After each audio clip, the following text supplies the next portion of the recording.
Buenas tardes a todas y todos. Me da mucho gusto nuevamente estar aquí con ustedes. Agradezco a todo el equipo de Buzón Ciudadano. No voy a decir nombres porque después le dan porra a los que me acuerdo, y a los que no me acuerdo luego se molestan porque dicen, ¿por qué no se acordó de mí? Vamos a todo el Buzón Ciudadano, el trabajo que están haciendo, agradecerles.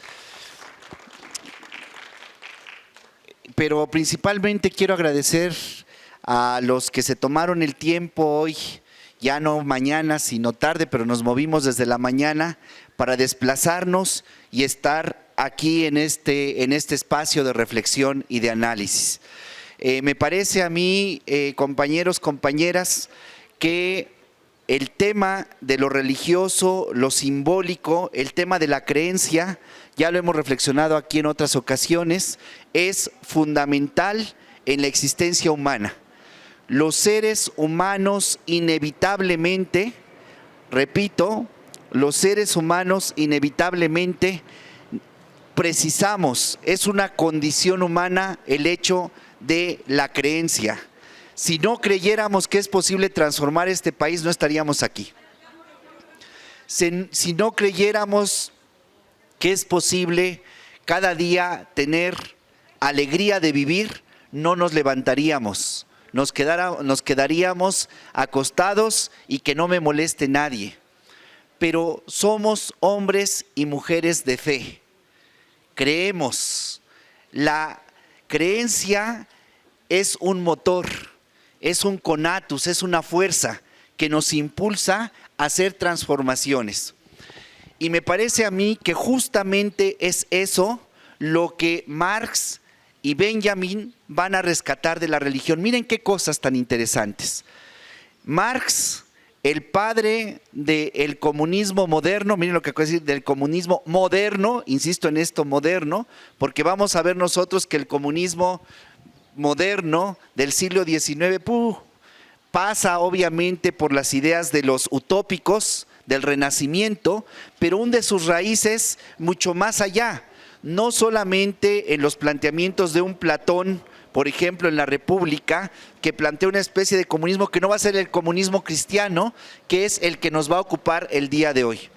Nosotros vamos a hacer una lectura el día de hoy de unas citas bíblicas, pero las vamos a hacer en nuestra calidad de sujetos libres, nadie nos está obligando, y responsables, y responsables, no junto, y responsables, que nos permita entender por qué un texto religioso, que puede ser la Biblia, puede ser el Corán, puede ser el Nican Mopowa, puede ser el Popol Vuh, puede ser cualquier texto, nosotros podemos acercarnos a él como un texto literario.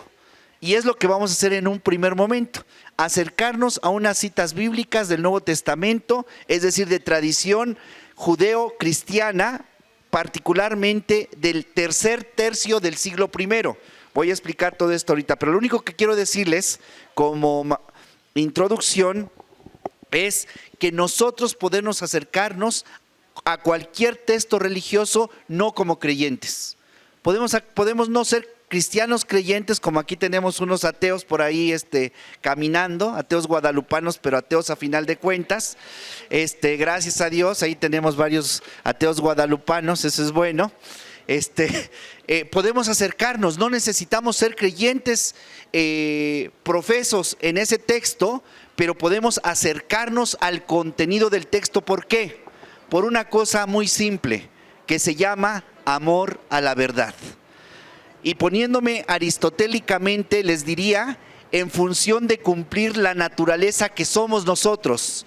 Naturalmente somos ton, zoon, politikon, diría Aristóteles. Somos animales políticos, es decir, somos animales que viven en la polis, en el ámbito de la racionalidad.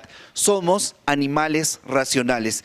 Y en tanto animales racionales, vamos a tomar muy en serio nuestra condición de dar razón de la realidad y vamos a meternos con textos religiosos y vamos a ver si estos textos religiosos tienen, primero, justifican su pretensión y segundo, ¿qué me dicen a mí? Entonces, el día de hoy vamos a hacer un poquito de exégesis, porque yo sé que ustedes ya saben exégesis, nada más hay que ponerle orden. La exégesis es encontrar el sentido. Ustedes hicieron un poquito de exégesis cuando venían para acá. A ver, ¿por qué no se fueron al Parque de la Bombilla y llegaron aquí, al del Cartero? ¿Por qué? Porque fueron buscando los referentes que les decían, este es el Parque del Cartero. ¿Ven? Entonces ya estamos nosotros haciendo ejercicio de nuestra racionalidad. Ahora la vamos a enfocar hacia unos determinados textos. Entonces, eso es lo que vamos a hacer la primera parte. Queriendo mostrar que el tema del comunismo, ni más ni menos, fíjense, el tema del comunismo está planteado explícitamente en el Nuevo Testamento y que tiene una visión. Vamos a ver cuáles son las características del comunismo que plantea la Biblia y cuáles son las características del comunismo que planteó un movimiento revolucionario a partir del siglo XIX, para que ustedes logren tener los criterios de diferenciar unos y otros y encontrar lo que más me interesa a mí. Por eso yo me vine aquí hoy con ustedes nuevamente. Me interesa mostrar que la creencia de los seres humanos, en este caso expresada a través de las religiones, tiene una fuerza crítico transformadora fundamental y que no podemos cometer el error nosotros como agentes de la acción política de despreciar la fuerza crítico transformadora de la religión. No podemos hacerla, al contrario, tenemos que retomar esa fuerza e inscribirla en el proceso de transformación de la sociedad, obviamente para un sistema como el que plantea el Nuevo Testamento de un comunismo. ¿Qué se está entendiendo por comunismo en el Nuevo Testamento? Eso, ubicándome en la tradición, esto no es nada nuevo. Eso lo descubrieron muy bien la tradición profética en el Antiguo Testamento. Esto lo descubrió muy bien la tradición apocalíptica en el Antiguo y en el Nuevo Testamento. Eso lo tuvo muy claro Yeshua ben José. Yeshua ben José no lo toma solamente de su propia tradición judía, sino que hace su presencia, su formación en Egipto y a partir de allí retoma la propuesta. Esto lo retomarán después grandes hombres en la historia de Occidente, como será el más grande de ellos quizá, desde mi perspectiva, Francisco de Asís, con su propuesta de una comunidad que va mucho más allá de la relación humana y se conecta con el todo, con la naturaleza, pero en una relación comunista, en una relación comunitaria. Vamos a entender por qué Marx retoma la tradición comunista bíblica y qué enfoque le da a él. No, en otras palabras, el comunismo no es de Marx, el comunismo está antes de Marx, está con Marx y después de Marx. Vamos a ver qué significa retomar esa propuesta y por qué esa propuesta, considero yo, es fundamental para el día de hoy y es vigente para el día de hoy. Bien, sin más preámbulo, entonces vamos a comenzar leyendo algunos textos. Me pasaron el buzonero, el número 3 del colectivo Buzón Ciudadano, y fíjense que en su página 3 viene el tema el fetichismo, control y poder. Ya lo leí ahorita mientras estaba ahí con el fondo musical, me puse a leerlo y les recomiendo el texto porque tiene que ver con el tema que vamos a ver.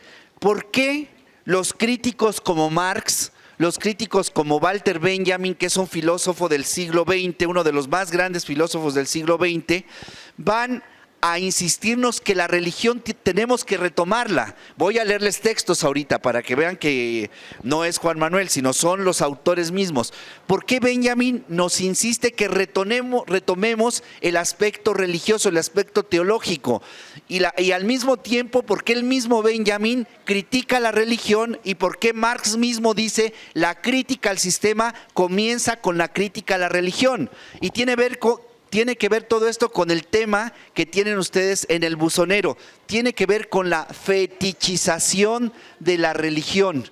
Tiene que ver con la fetichización del sistema. Tiene que ver con la fetichización de las relaciones humanas. ¿Qué quiere decir fetiche? Vamos a descubrirlo y vamos a discutirlo en la conversación, la propuesta de discusión que les quiero hacer. Bien, lo tendremos entonces presente. Estamos en la misma temática el día de hoy.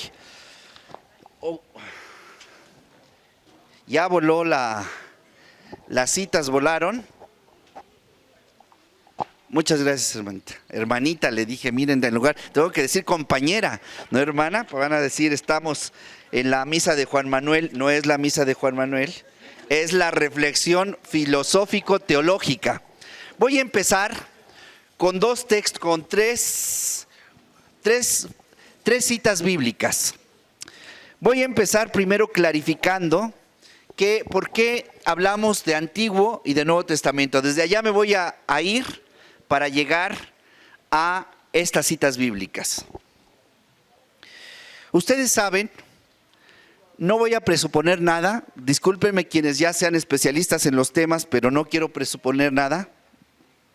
Ustedes saben que la fe judía y la fe cristiana tienen su fundamento en un libro sagrado. Ese libro sagrado se llama la Biblia. La Biblia está dividida a su vez en dos grandes secciones.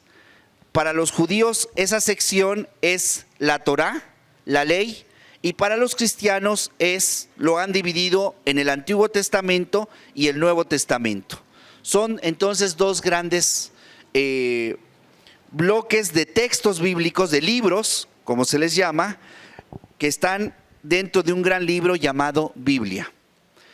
El Antiguo Testamento va a tener como base que Dios, el Dios de Israel, irrumpe en la historia de la humanidad como un Dios de liberación, de salvación. Esta es la gran diferencia entre la concepción del Dios divino judío, del núcleo ético mítico semita. A esta agüita le vamos a poner núcleo ético mítico semita, y vamos a poner otro núcleo ético mítico que va a ser el núcleo ético mítico indoeuropeo.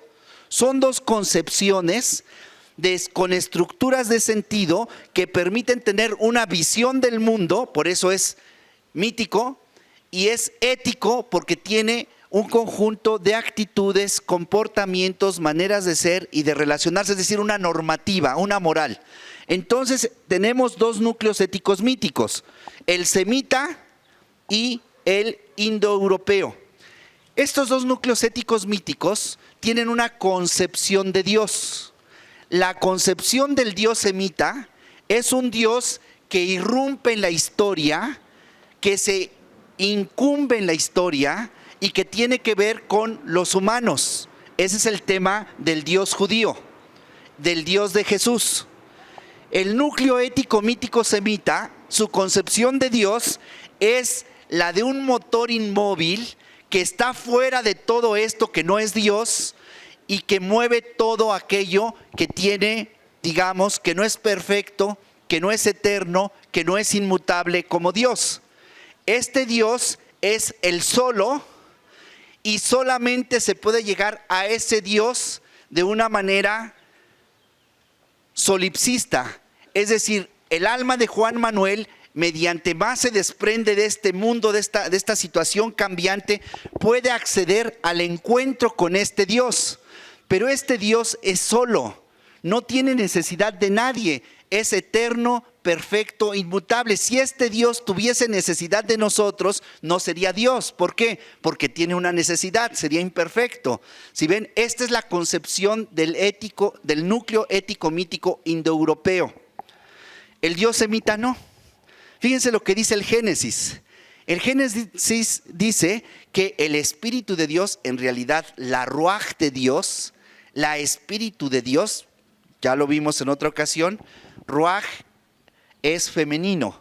En realidad la diosa estaba aleteando en el principio y de repente vio la diosa que no había más que caos, y a partir de allí inicia la creación. Esta diosa, que es después en la interpretación patriarcalista de vendrá en Dios, este Dios va a ver que su pueblo, su creación primero se corrompe. Recuerden ustedes el tema del pecado. Viene el diluvio, viene una nueva alianza. Aquí el tema fundamental es que este Dios siempre anda haciendo alianzas. Esta es la fe del pueblo de Israel. Siempre hay un vínculo de alianza, quiere decir compromiso. Tú pones una parte, yo pongo la otra parte. Tú pones tal cosa, yo hago tal cosa. Ese es el tema de la alianza en Israel. El pueblo de Israel entonces cree en un Dios que sí interviene en la historia. El pueblo griego no cree en un Dios que intervenga en la historia, porque si interviene en la historia ya no es Dios. ¿Por qué? Porque está mucho más allá. Aristóteles, el Dios de los filósofos, dirán, Aristóteles dice que justo esto es un motor inmóvil que mueve absolutamente todos. Es el principio del movimiento, es el principio de la realidad. Pero esto no tiene necesidad de la realidad, por eso es Dios. Dos concepciones distintas. Nos vamos a enfocar en primer lugar en esta concepción. ¿Por qué? Porque esto tiene que ver, hablamos del comunismo no en Platón, no en la República, hablamos del comunismo en la Biblia.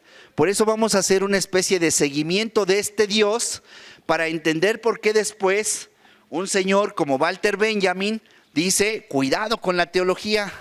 Y John Marx dirá, la crítica al sistema comienza con la crítica a la religión. Y vamos a ver cuándo esa religión se convierte en un factor de dominación, de fetichización y de sacralización del sistema vigente. Pero también vamos a ver cuándo la religión tiene un contenido crítico, emancipador, transformador, que nos está diciendo Marx y nos está diciendo Benjamin, hay que retomarlo. Si no lo retomamos, vamos a fracasar. Y bueno, parece que son profetas. Parece que seguimos fracasando. Vamos a ver por qué. Ahora bien, el Dios de Israel, dice la narrativa bíblica, elige un pueblo. Ese pueblo elegido es elegido no por los chulos ojos de Abraham, de Isaac y de Jacob. No, es elegido porque es el pueblo más vulnerable, más pequeño en medio de los grandes imperios. Piensen ustedes en Egipto, piensen ustedes en Mesopotamia, piensen ustedes en Persia, en Siria, en los hititas, incluso hasta en los filisteos que les ponían sus catorrazos cada rato a las tribus de Israel. ¿Qué está diciendo el texto bíblico? ¿Qué nos quiere comunicar? Que Dios elige no a los poderosos, sino a los débiles, a los pobres, a los vulnerables. Este es el mensaje del Antiguo Testamento. El Dios de Israel es el Dios de los vulnerables, es el Dios de las víctimas. Por eso este Dios va a suscitar a líderes, va a suscitar a profetas, va a suscitar a, ¿qué diríamos?, a coordinadores y a facilitadores que van a hacer trabajo en función de su pueblo. Piensen, por ejemplo, en Moisés. Y pueden no ser judíos. Por ejemplo, Moisés es un egipcio. Moisés es alguien que conoce bien cómo funciona el sistema egipcio. Conoce cómo funciona el sistema que oprime al pueblo. ¿Sí ven? El mensaje que está dando allí el texto bíblico es que necesitamos conocer bien el funcionamiento del sistema si queremos transformar el sistema.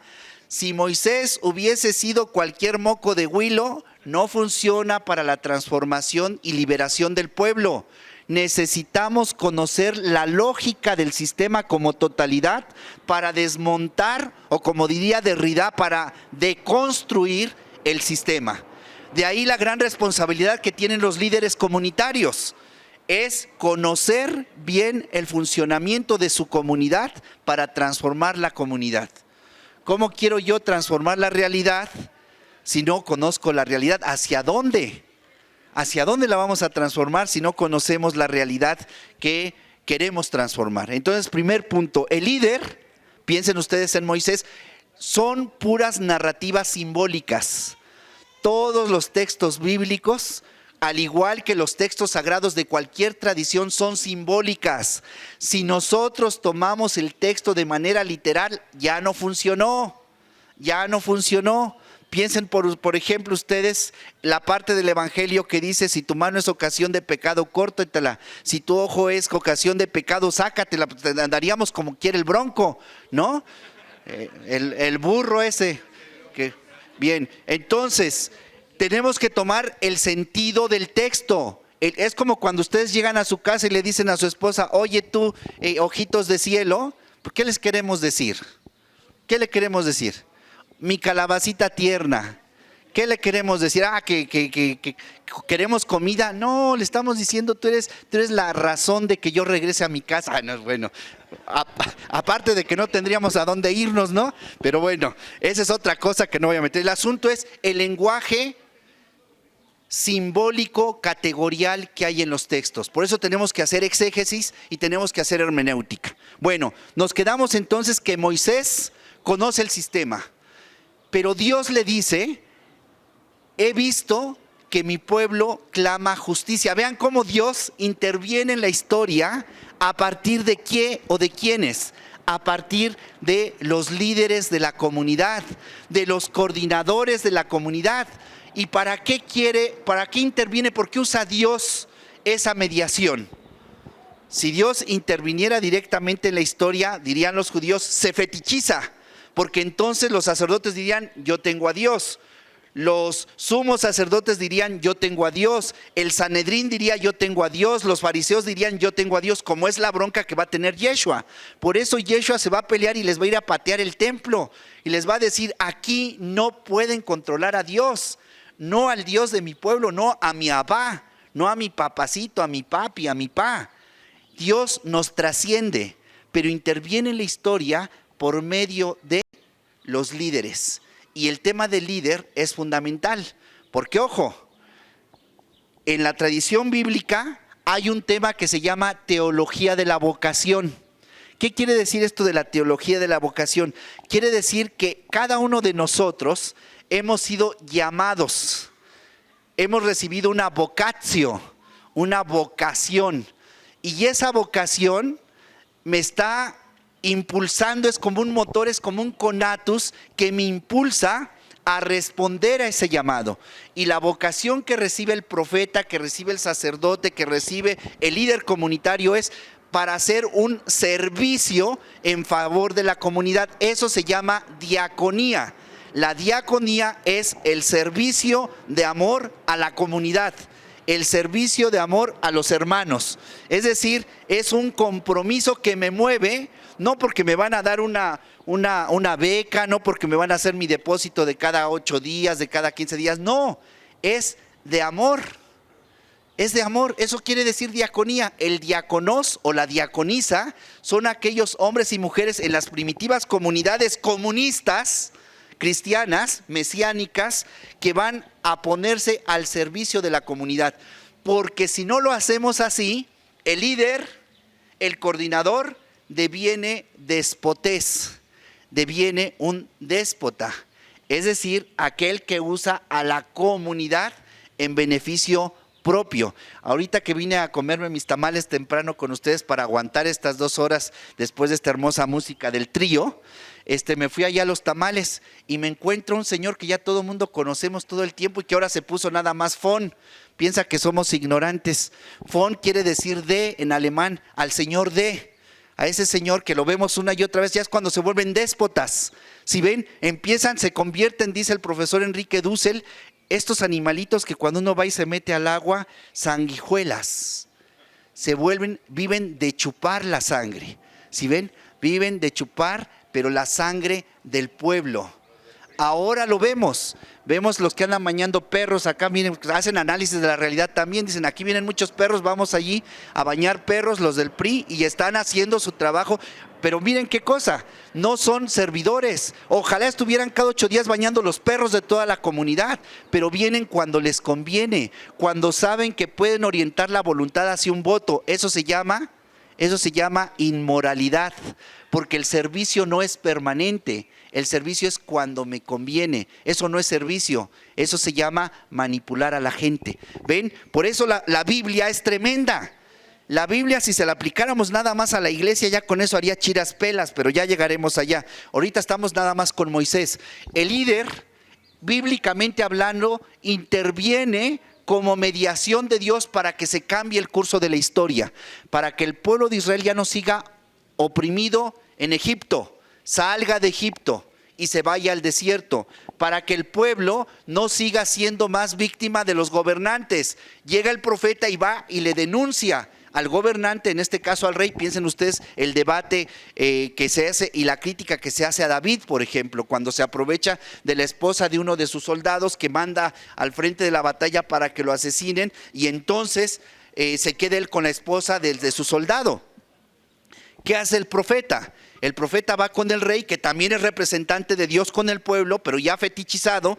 El profeta va y le toca en el palacio y le dice: hey, te vengo a platicar algo. Dice: háganlo pasar.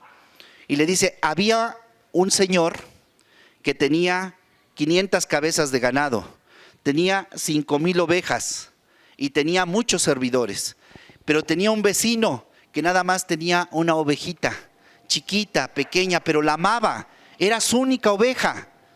Y esa oveja la cuidaba porque era su más amada.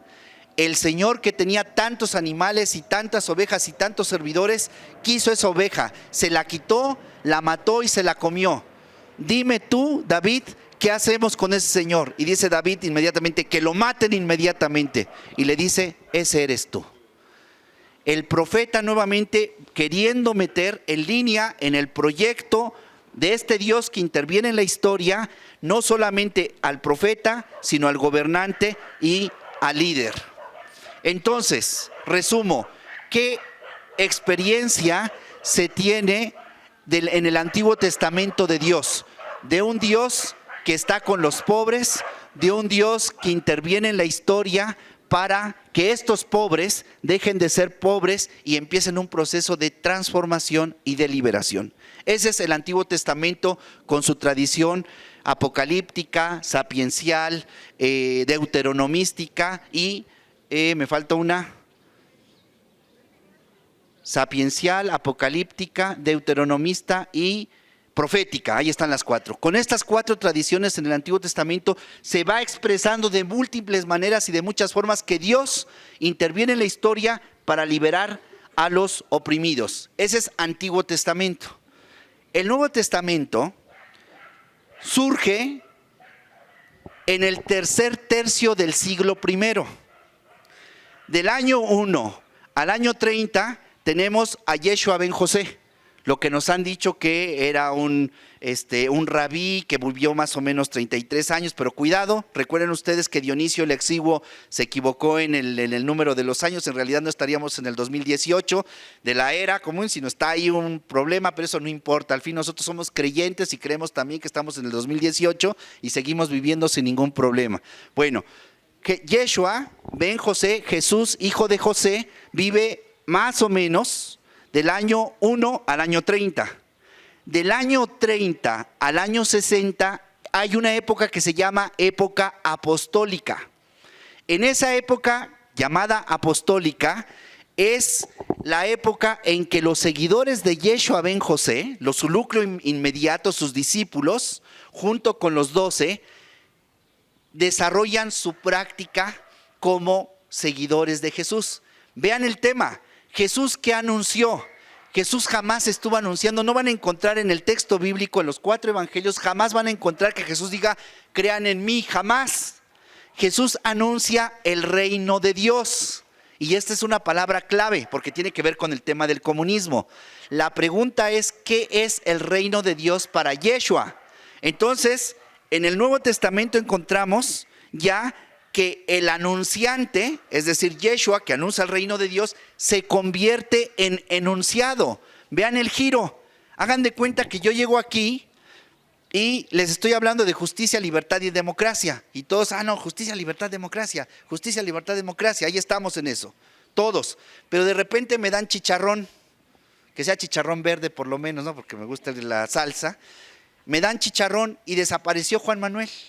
pero los seguidores más cercanos de Juan Manuel, los que siempre andaban allí más cerca con él, empiezan a decir, es que Juan Manuel decía justicia, libertad, democracia. ¿Sí ven el tema? El giro hermenéutico que sucedió ya no es justicia, libertad, democracia directamente, sino ahora es Juan Manuel decía justicia, libertad, democracia. Y estos ya no se vuelven en justicia, libertad, democracia, sino dicen, se vuelven los Juan Manuelinos y empiezan a anunciar a Juan Manuel. Es lo que ocurre en la época apostólica, o sea, del 30 al 60.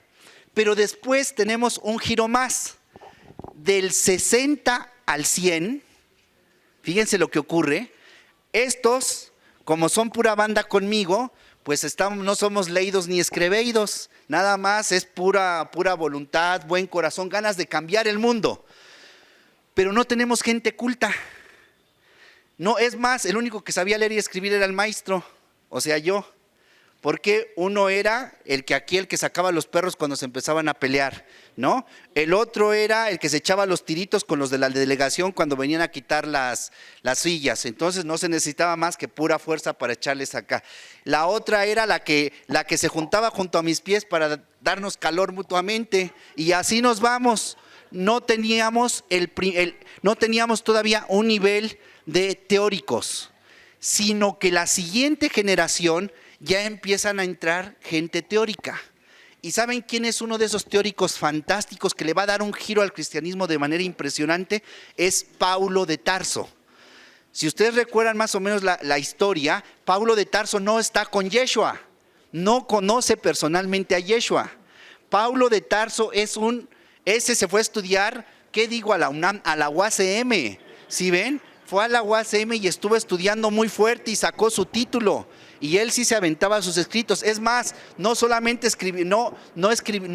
hablaba hebreo, pero no solamente escribía hebreo, sino escribía la lengua internacional, que no era el inglés en aquel entonces, era el griego. Y entonces empieza a escribir cartas. ¿Qué hizo entonces Pablo? Digamos, en el buen sentido, les comió el mandado a mis inmediatos. Y aparte Pablo empieza a decir, con que yo me le ando apareciendo, imagínense, y que yo le estoy diciendo que cada vez que persigue a estos pobres, me está persiguiendo a mí. ¿Se dan cuenta el convencimiento que tienen? Esa es la clave en la teología, compañeros, compañeras. Eso es lo que dice Marx.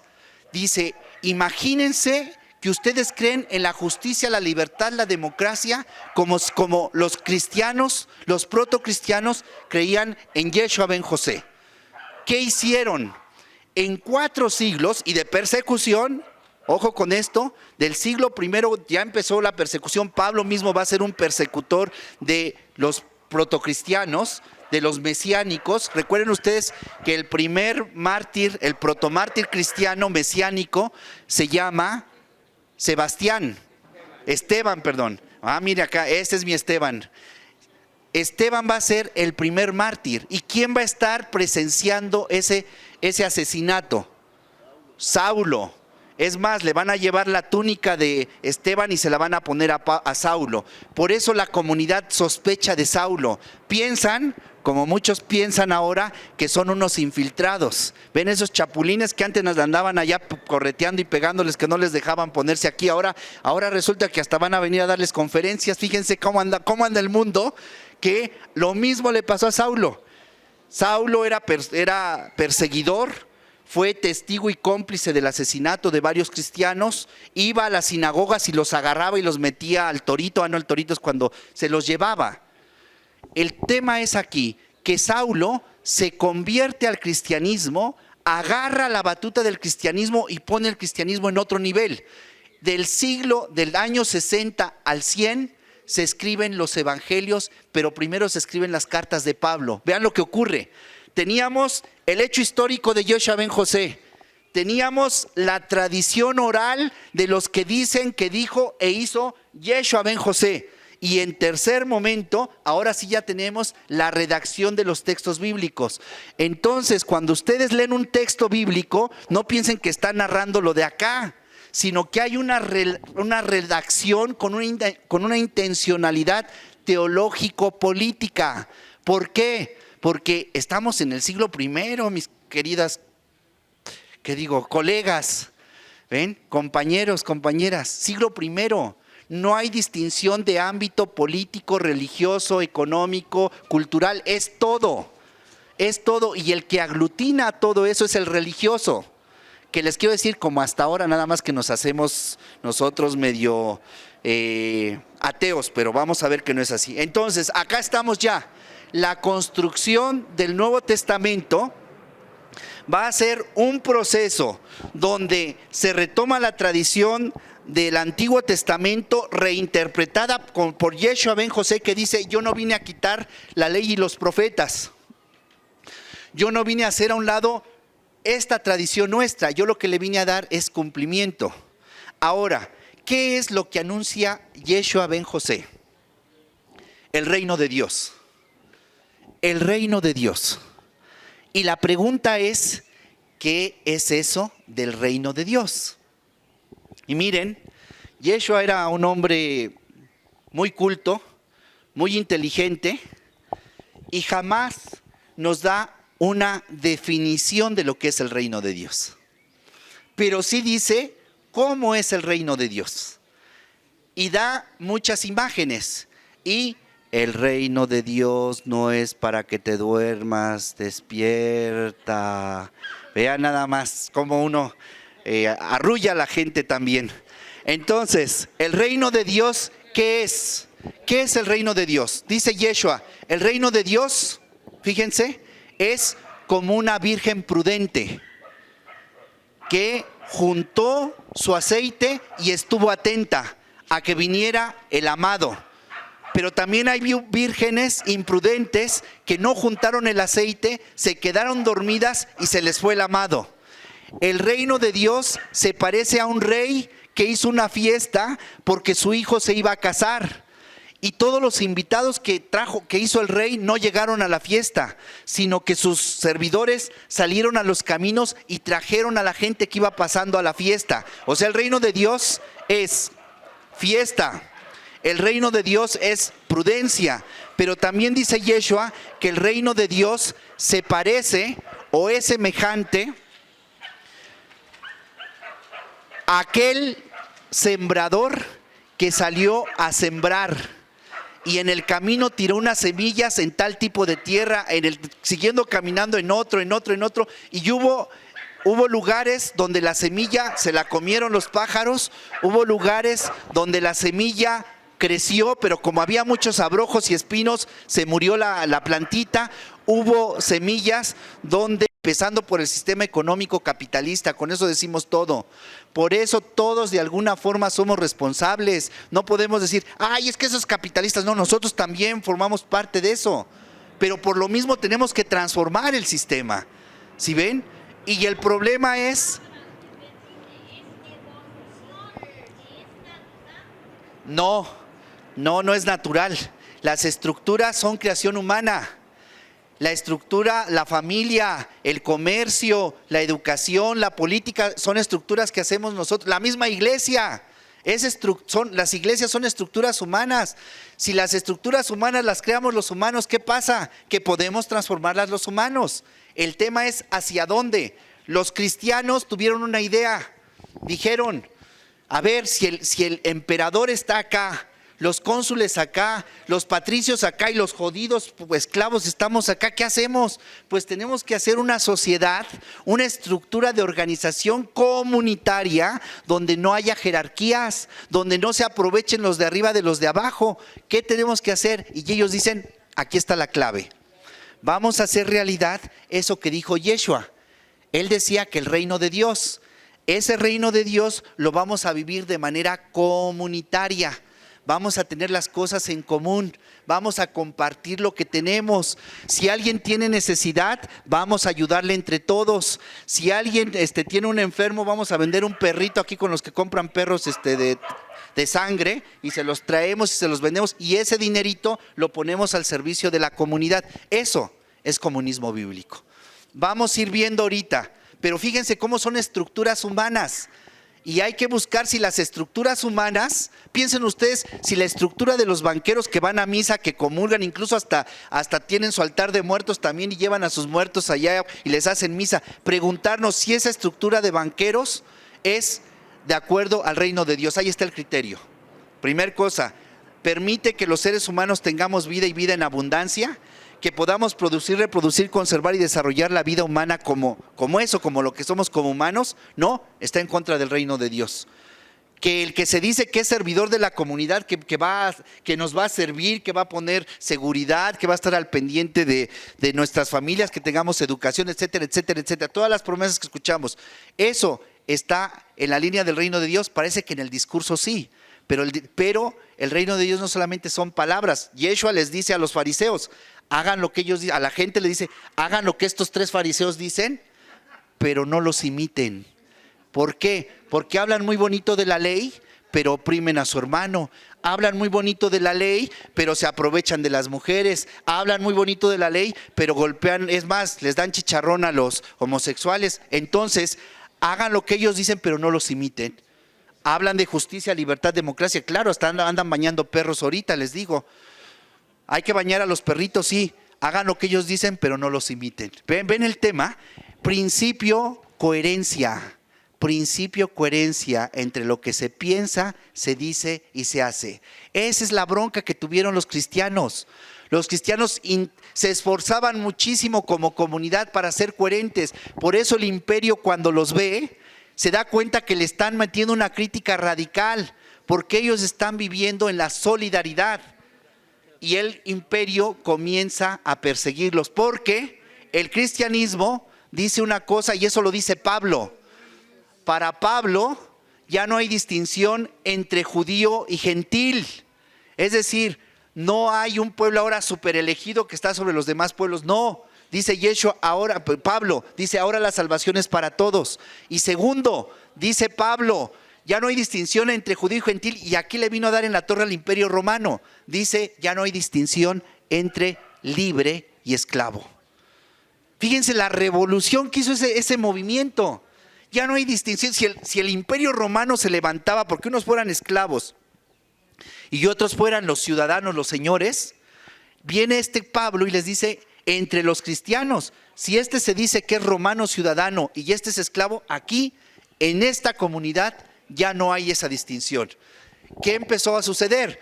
Que todos los esclavos, los que no tenían ya posibilidad de salir de una mina de cualquier región del imperio romano, se convertían ahora en hijos de Dios, como el César. Imaginen lo que significa eso, compañeros. Obvio, el imperio no se queda con las manos cruzadas. Pregúntenle a los teólogos y a las teólogas de la liberación. El imperio elimina, el imperio persigue. Y es lo que vamos a tener durante 3 siglos. 3 siglos. Hasta el 4, los cristianos, ahí es cuando se corrompe el cristianismo. Pasamos del cristianismo a la cristiandad. 2 niveles que no es lo mismo. A partir del siglo IV, el cristianismo deja de ser esta religión que estamos planteando ahorita y se convierte en la religión del imperio. Se feticha el cristianismo. Deja de ser cristianismo y deviene cristiandad, es decir, la religión del imperio. Y es hasta ahora lo que en muchos lugares tenemos. Pero el cristianismo tiene esas 2 cosas. Tiene la ambigüedad de estar con base en su tradición y reproducirse también como una religión del sistema. Por eso Marx va a hacer la crítica de que la crítica al sistema comienza con la crítica a la religión. Pero ¿cómo vamos a hacer? Agarrar la religión como un bastión de lucha, conociendo la religión. Y bueno, y es lo que nos encontramos haciendo ahorita. Por favor. Sí, buenas tardes, compañeros de Buzón Ciudadano. Sí, estamos escuchando con mucha atención tu ponencia y mencionaste en algún punto por ahí que Israel era un pueblo escogido de Dios. Hoy, en el marco del 200 aniversario del nacimiento de Carlos Marx, pues muchos temas, sobre todo de la economía, se replantean al análisis crítico. Y nos gustaría que ¿Cuál es tu posición respecto al uso que se da del pueblo israelita de opresión contra el pueblo palestino, basado precisamente en que ellos son el pueblo escogido de Dios? Bien, escuchamos las preguntas todas para que yo retome lo que han dicho ustedes y continúo porque no hemos llegado a los textos bíblicos, ¿eh? Estamos nada más en el marco hermenéutico. Todavía nos falta irnos a los textos para mostrar cómo ahí ya está planteado un comunismo y de qué características. Bueno, sí, la pregunta es, ¿por qué los judíos no creen en el Nuevo Testamento? ¿Verdad? Y pues la otra pregunta sería, bueno, ¿qué no se podían reunir todos los filósofos y formar una nueva religión en la cual el Dios sea Huitzilopochtli?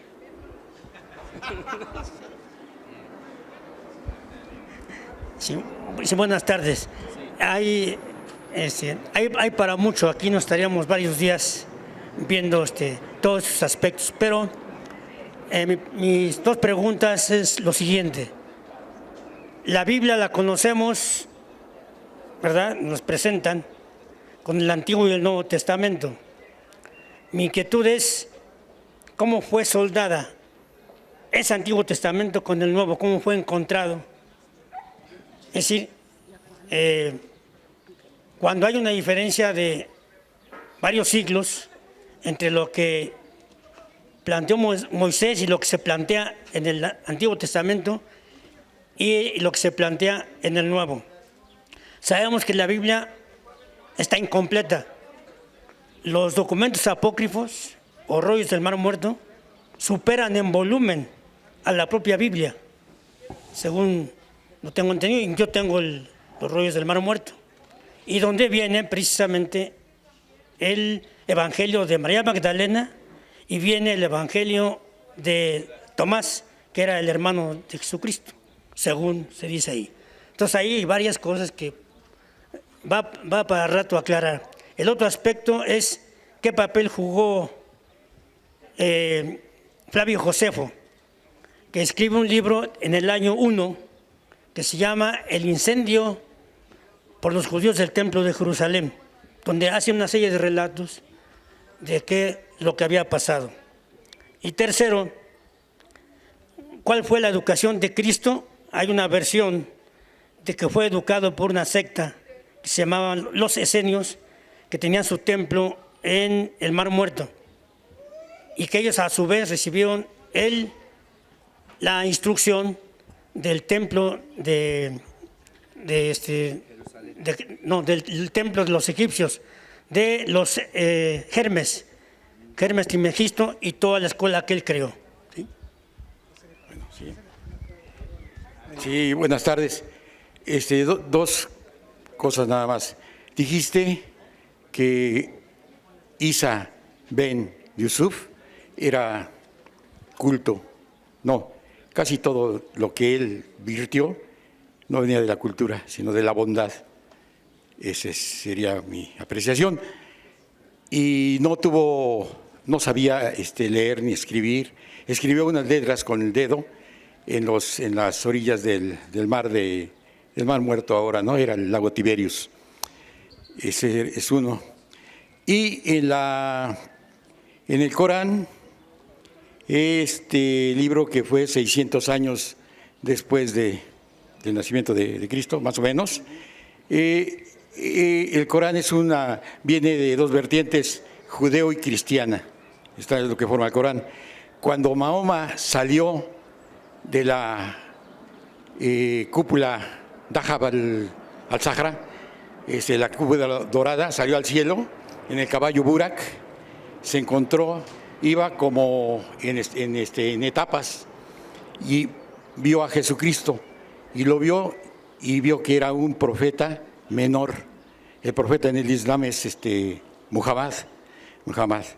Llegó a los pies del trono de Alá, el grande, pero Jesús, y lo vio así, y se quedó muy atrás, dijo él, así. En el Corán ahí hacen mención de 5 profetas, bueno, de Isa, que es Jesús, Mariam, Ibrahim, Moisés, ¿no? No me acuerdo del otro. Y voy abajo. Entonces, en el Corán, el verdadero profeta es Muhammad, dice. La ilaha illa Allah, Muhammad Rasulullah. No hay otro Dios como Dios y Mahoma es su profeta. Gracias. Hola, buenas tardes. Una pregunta. Los gringos en sus monedas tienen "In God we trust", que quiere decir creemos en Dios. Y cuando son los que más han hecho guerras, ¿cómo ha permitido la cristandad que hagan eso, verdad? Que en su moneda diga esa leyenda cuando más bien creen en la sangre, que se llama blood. Gracias.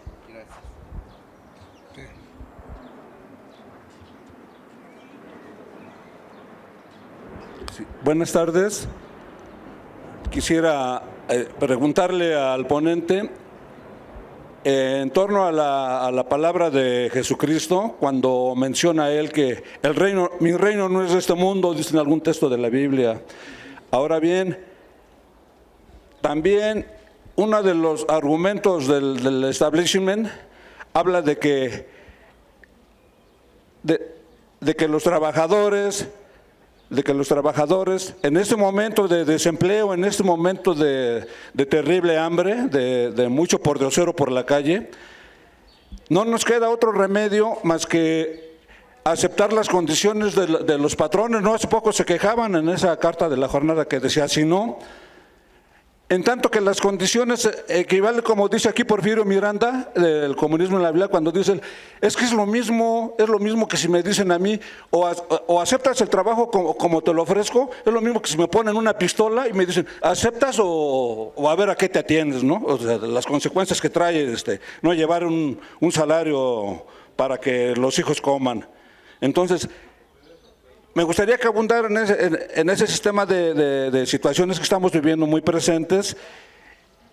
Y por otro lado, se apoya mucho el sistema cuando afirma que la religión es el opio del pueblo.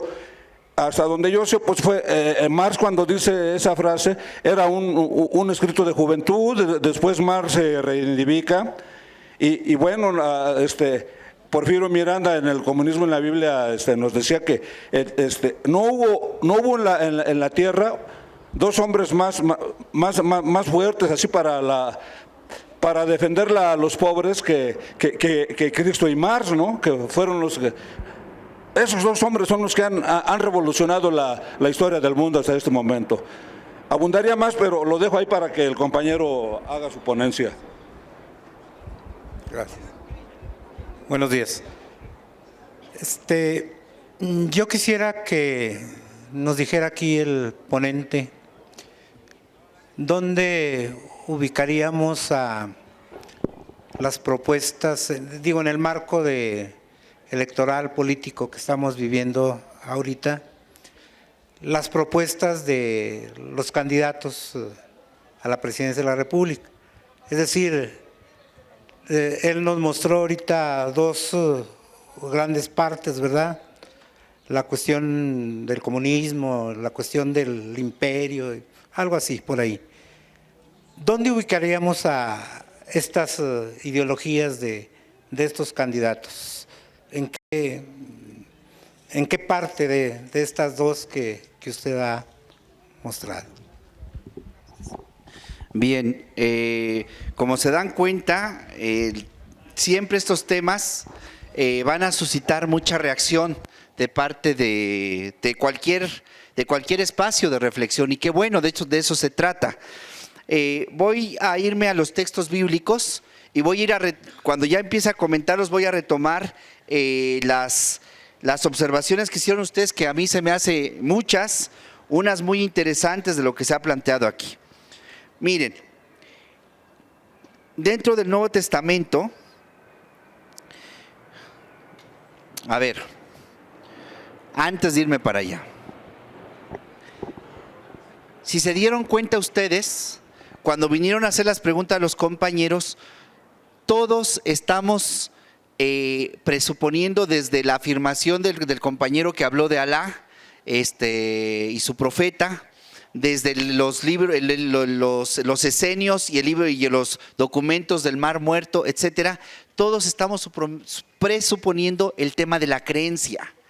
Esto confirma la hipótesis primera que les planteé. La fe, la creencia es fundamental en la vida humana. Segundo, con base en eso, los cristianos en sus textos bíblicos, en los textos considerados dentro del canon, efectivamente, como alguno de ustedes mencionó, hay otras interpretaciones donde hay determinados textos también antiguos que podrían ser incluidos dentro del canon bíblico, pero no están considerados dentro del canon bíblico por la tradición cristiana que tiene su desarrollo hasta el siglo XVI, todavía siglo XV, siglo XVI, con la Reforma Protestante es hasta donde se va a establecer el canon bíblico. Imagínense lo que significa eso.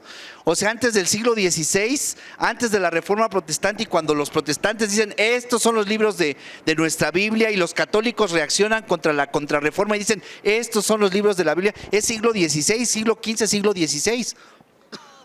Antes no se pelearon por eso. El siglo XVI es a partir de la Reforma Protestante, siglo XV, y luego la contrarreforma en el siglo XVI, ya donde nos va a tocar a nosotros con el encubrimiento de América. Vean para dónde, ubiquémonos en los tiempos para no confundir. Bueno, los cristianos en el siglo I, en el tercer tercio del siglo I, van a poner un plan de vida. Los evangelios nos le están diciendo a las comunidades cristianas, miren, este es el plan de vida que nos puso Yeshua, porque ya dijimos hace un rato, lo fundamental es el reino de Dios al modo del Hijo, bajo la acción del Espíritu Santo. Esos son los tres componentes del mensaje cristiano. Hacer presente el reino de Dios aquí y ahora. ¿Cómo se va a hacer? Como lo hizo Jesús, es decir, con la opción por los pobres, y esto bajo la acción del Espíritu Santo, es decir, bajo una dinámica, bajo una lógica que no permite la fetichización de este reino de Dios. El reino de Dios trasciende, pero ¿qué es el reino de Dios? La práctica, dirán los teólogos de la liberación, dirán la justicia, la libertad, la democracia ya planteada como tal, ya estamos en el siglo XX con la teología de la liberación, la democracia, todas aquellas conjuntos de actitudes y comportamientos que permitan que los hombres y las mujeres tengan vida digna y vida en abundancia. Eso es reino de Dios. Reino de Dios, pero reino de Dios también son estructuras sociales, son instituciones. Si una institución genera muerte, opresión, dolor, injusticia, como es el modo de producción capitalista, cuya base fundamental intrínsecamente desde la perspectiva cristiana, el capitalismo es contrario al reino de Dios, porque es inhumano. Es contrario al reino de Dios. Esa es una lectura teológica. Una lectura filosófica es el capitalismo es intrínsecamente perverso porque se funda sobre la explotación de las personas. ¿Sí ven? Esas son dos perspectivas. Ahora, los cristianos, les decía, ya nos dejaron, los protocristianos dejaron un plan de vida. Les están diciendo a sus seguidores, otros cristianos, están diciendo, miren, aquí está la clave. ¿Cuál es la clave?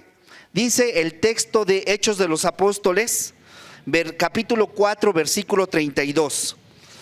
La congregación de los que creyeron, es decir, el buzón ciudadano de aquella época, era de un corazón y un espíritu. ¿Ven? No se andaban peleando de que si yo reparto, yo paso el dinero, tú pones la... No, eran de un solo corazón y un solo espíritu. Eran una comunidad. Ahora bien, ninguno decía ser suyo lo que poseía. Ninguno decía esto es mío, la banca es mía, el camión es mío. No dice, estos cristianos no decían que era suyo. Continúo, pues...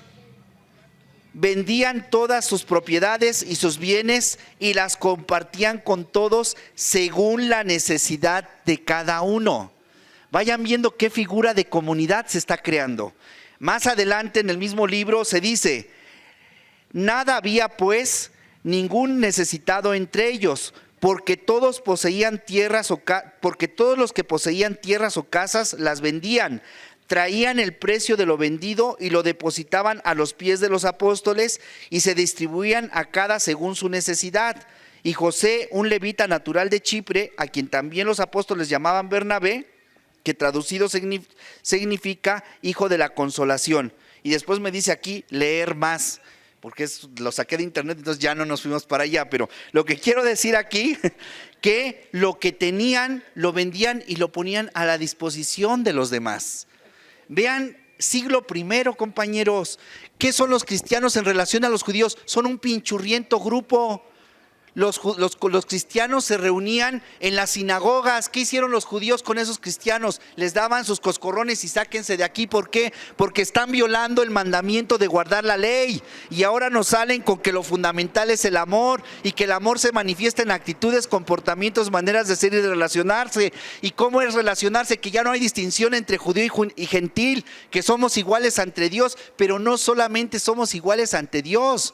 Somos iguales social y políticamente.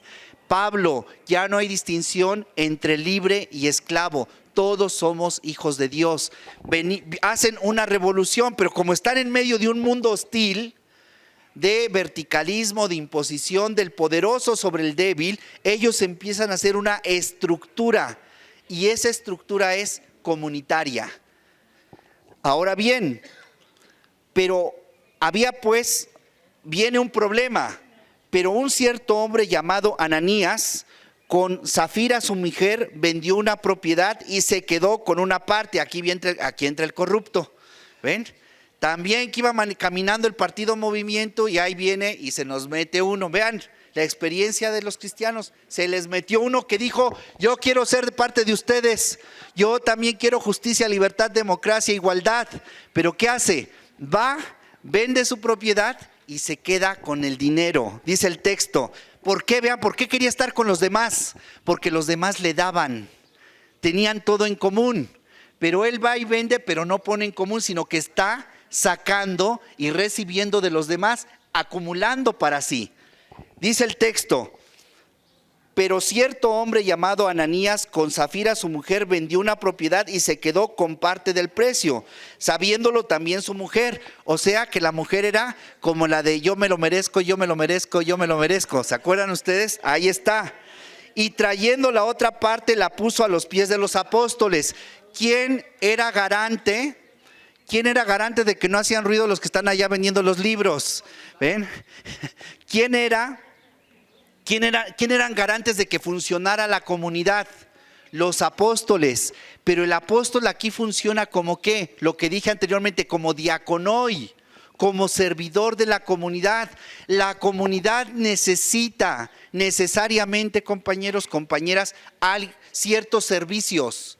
Necesitamos líderes, necesitamos representantes, necesitamos quien esté al frente del cuidado de nuestros jardines, del transporte, del amuramiento. Sí necesitamos estructura, pero esa estructura está al servicio de la comunidad. Ese es el diaconoi.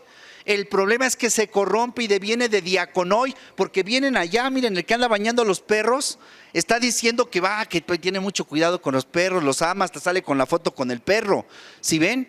Pero es la estrategia. Aquí lo que se trata es de hacer estructura, pero que la estructura no se corrompa. Si la estructura se corrompe, deviene el pecado estructural.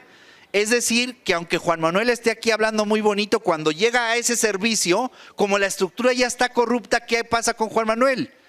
Pues difícilmente puede ser honesto, difícilmente. ¿Por qué? Porque la estructura corrompe. Si nuestra familia es una estructura corrompida, ¿qué vamos a hacer con nuestros hijos?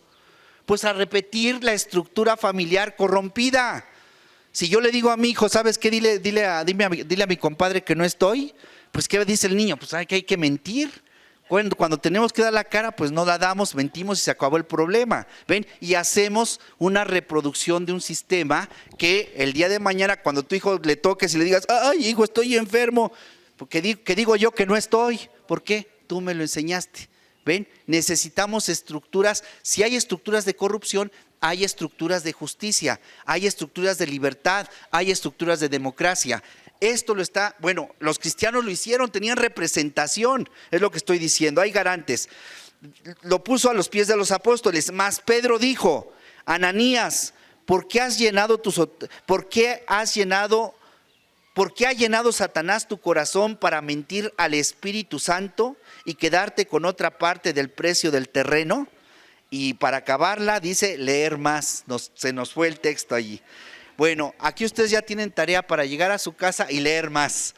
Vayan y consíganse el texto y lean Hechos de los Apóstoles, el capítulo 2, del capítulo 2 al capítulo 4, léanse. Es el esquema, es el modelo. Ahora, ¿qué pasó con esta comunidad? Vivía en una especie de solidaridad continua, en una especie de revisión, de análisis de que no se nos corrompiera la organización en la comunidad. ¿Qué pasó a partir del siglo IV? La corrupción de la comunidad política. Nosotros hacemos praxis de participación política. Se viene el proceso electoral. Elegimos un representante que no tendría que estar por allí ofreciéndose. Fíjense qué tema tan interesante nos da el texto bíblico. No andaba Pedro, ay, yo quiero ser, a mí elíjanme, yo quiero ser. No, el representante de la comunidad surge como reconocimiento y respeto de su compromiso con la comunidad. Eso eran los antiguos episcopoi y los antiguos presbiteroi en la estructura de Pablo. Los presbíteros y los obispos los elegía la comunidad, pero los elegía por la confianza, por el respeto y el reconocimiento que tenían en la comunidad. No andaban repartiendo por ahí volantes diciendo yo soy el bueno, yo digo la verdad, confíen en mí, sí les voy a cumplir. No, es la comunidad misma quien saca al líder, le da el respeto y el reconocimiento y tiene la fuerza de la comunidad. Un líder sin fuerza de su comunidad, pues tiene muy poco que hacer, porque no la representa. Bien, hay un autor que se llama Walter Benjamin, que dice lo siguiente. Les voy a leer un texto de unas tesis de la historia, y ya vamos cerrando para que no digan que su calabacita tierna no va a calentar 2 veces la comida. Ahí va. El texto se llama Tesis de Filosofía de la Historia. Walter Benjamin, se los recomiendo muchísimo. Es muy complejo, pero cuando le agarren la onda van a ver ustedes que van a decir, qué buena lectura me dieron. En la tesis 1, Benjamin dice lo siguiente. Dice, me voy a la parte final. Dice,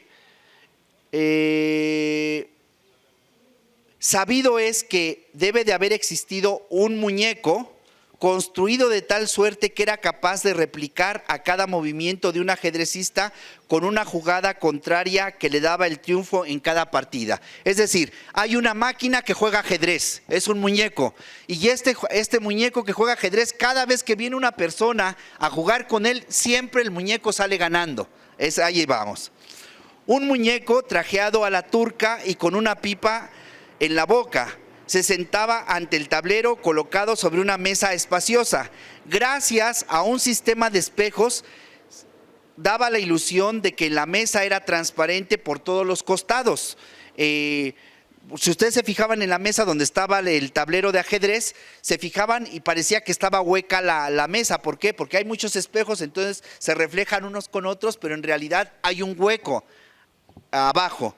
La verdad era que dentro se escondía sentado un enano jorobado, que era un maestro de ajedrez y que guiaba cada uno los hilos del muñeco. Una réplica de este artilugio cabe imaginarse en filosofía, dice Benjamin. Tendrá que ganar siempre el muñeco llamado materialismo histórico.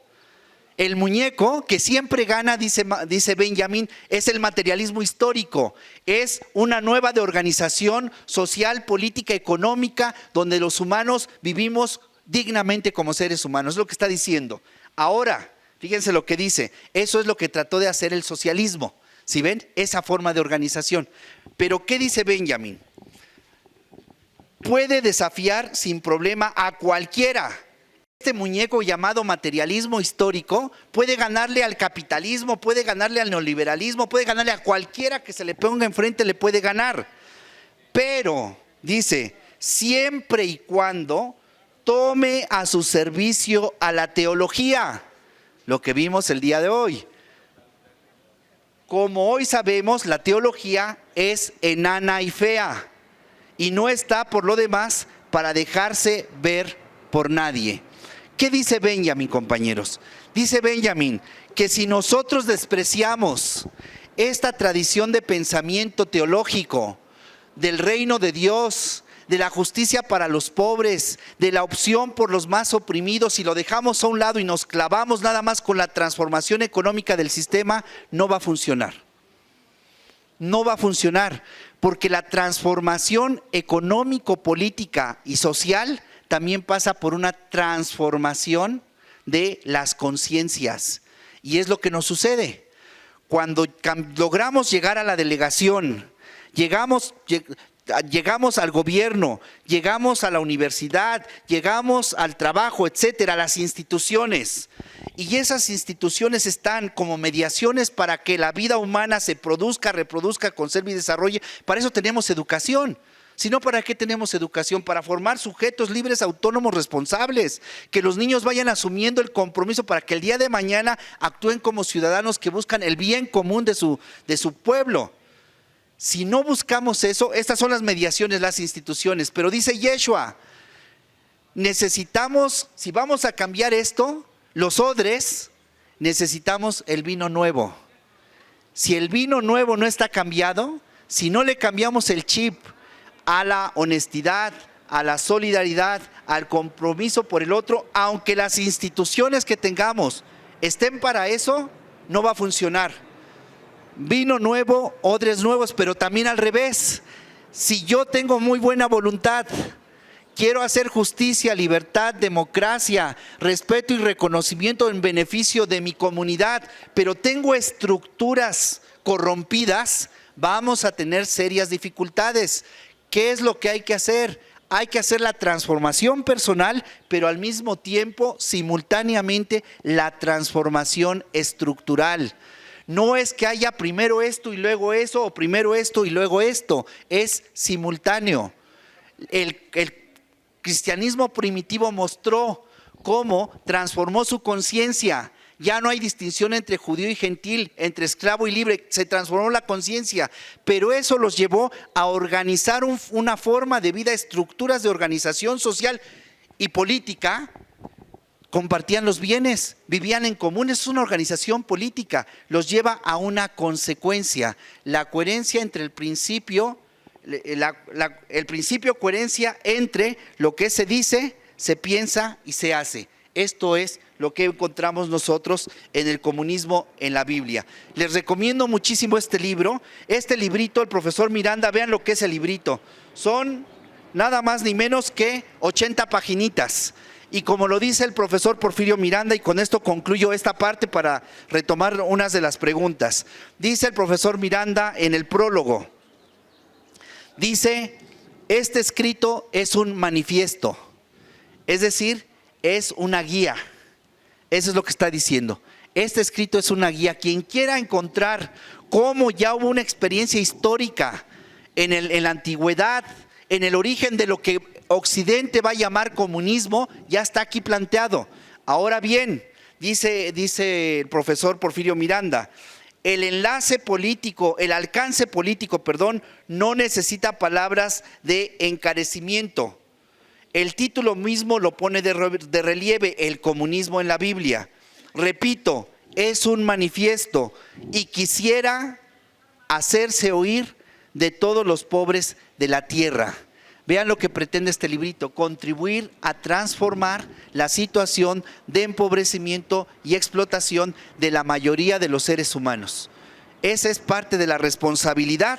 Para los que son creyentes en esta tradición de Yeshua Ben José, no hacen nada extraordinario, lo deben hacer, porque se dicen ustedes como cristianos, están diciendo, yo lo quiero hacer, este es el plan.